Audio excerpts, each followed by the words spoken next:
Thank you for joining me once again. In our next video lesson here, we're going to be taking a look at the purchase returns functionality within X3.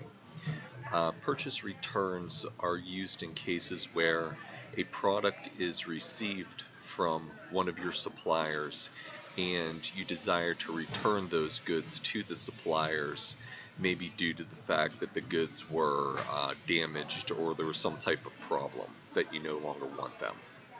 Okay, so to do a purchase return, we're going to come up under our purchasing menu, then down to returns and purchase returns.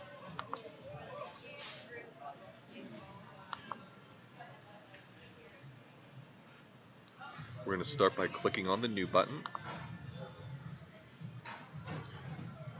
specify the site from which we're returning the product, specify the supplier to whom we're returning the goods.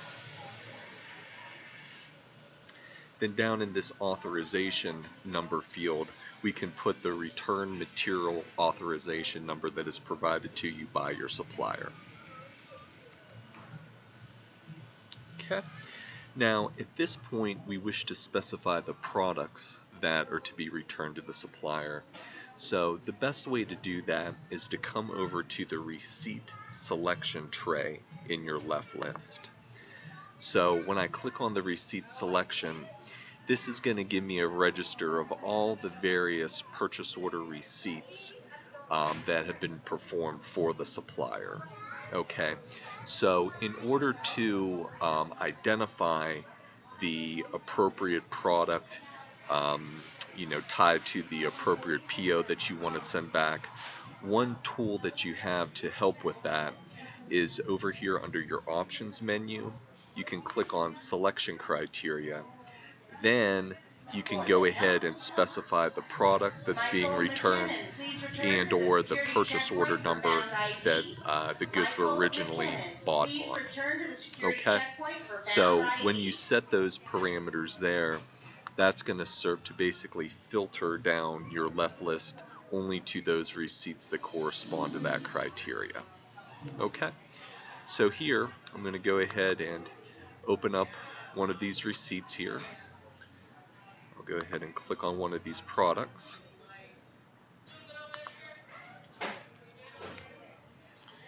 Then in the line here, one of the things that it prompts me to specify is the reason that I'm sending back the goods. So I can click on that spyglass icon and then choose, for instance, the defect reason. Please claim your luggage at carousel 3. Again, that's only if you came from Next, in the quantity field, I can specify the number of units that I wish to send back. So in this case, I'll send back 200 units. So please claim your luggage as soon as possible before it is removed and put in a secure and locked location. Thank you. Next here in the reinstatement field, now what this has tie into is if I wish to reopen the original purchase order that the goods were originally brought in on, or if I wanted to create a new purchase order for the product that I'm sending back, I have these different reinstatement options that I can leverage. But if my desire is to simply send back the goods and get a credit memo for the product, I can go ahead and leave the reinstatement field set to no. Then over in this credit memo field, go ahead and flag that as yes. So with that field here being set to yes, now that's not going to automatically generate a credit memo against this return, but it does make the return eligible to voucher a credit against. Okay, so at this point I can come over here and click on the create button, and that's going to go ahead and assign it a return number in the system.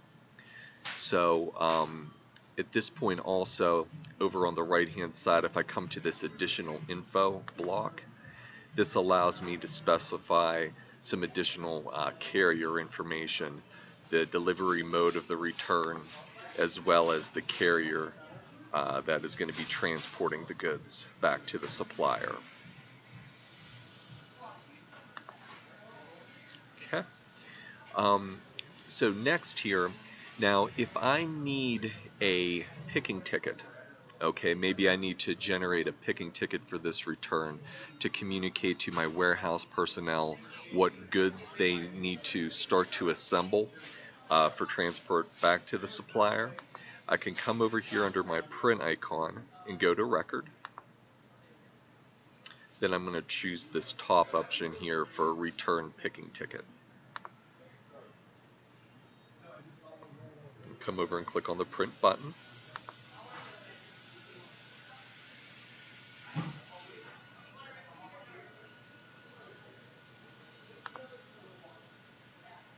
Okay, so here's my return picking ticket, and it has information, to whom I'm returning the product and quantity that's being returned, then any lot, QC status and location information associated with the inventory will also be specified on this document.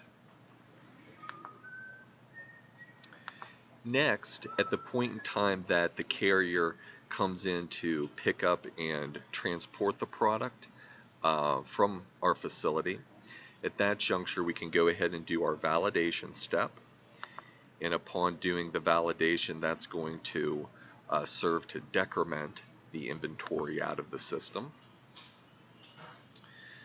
Then with that, I can also print out a packing list to send with the cargo.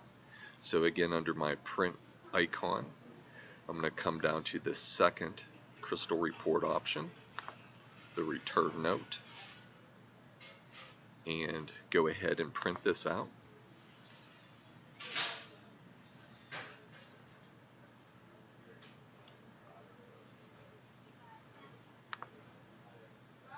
Okay, so here is the return packing slip. Again, communicating who the goods are being returned to, the supplier, the date. There's your return material authorization number, along with the products that are being returned. Okay.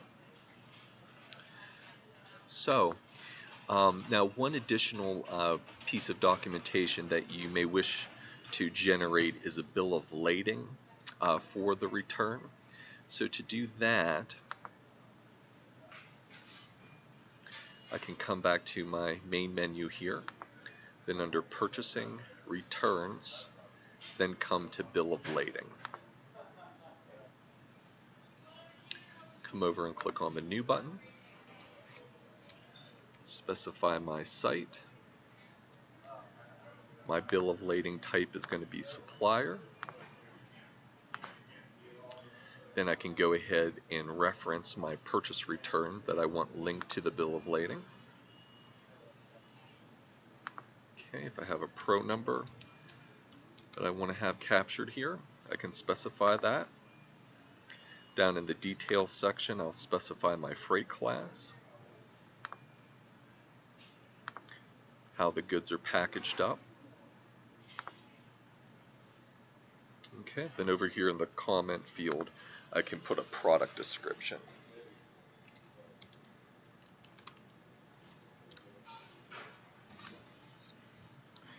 Over here on the Content tab, I see my purchase returns that are linked to the BOL.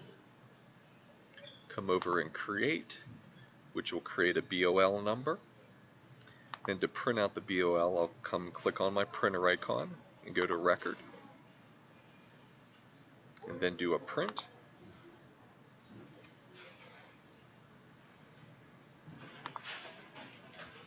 And here's my bill of lading documentation.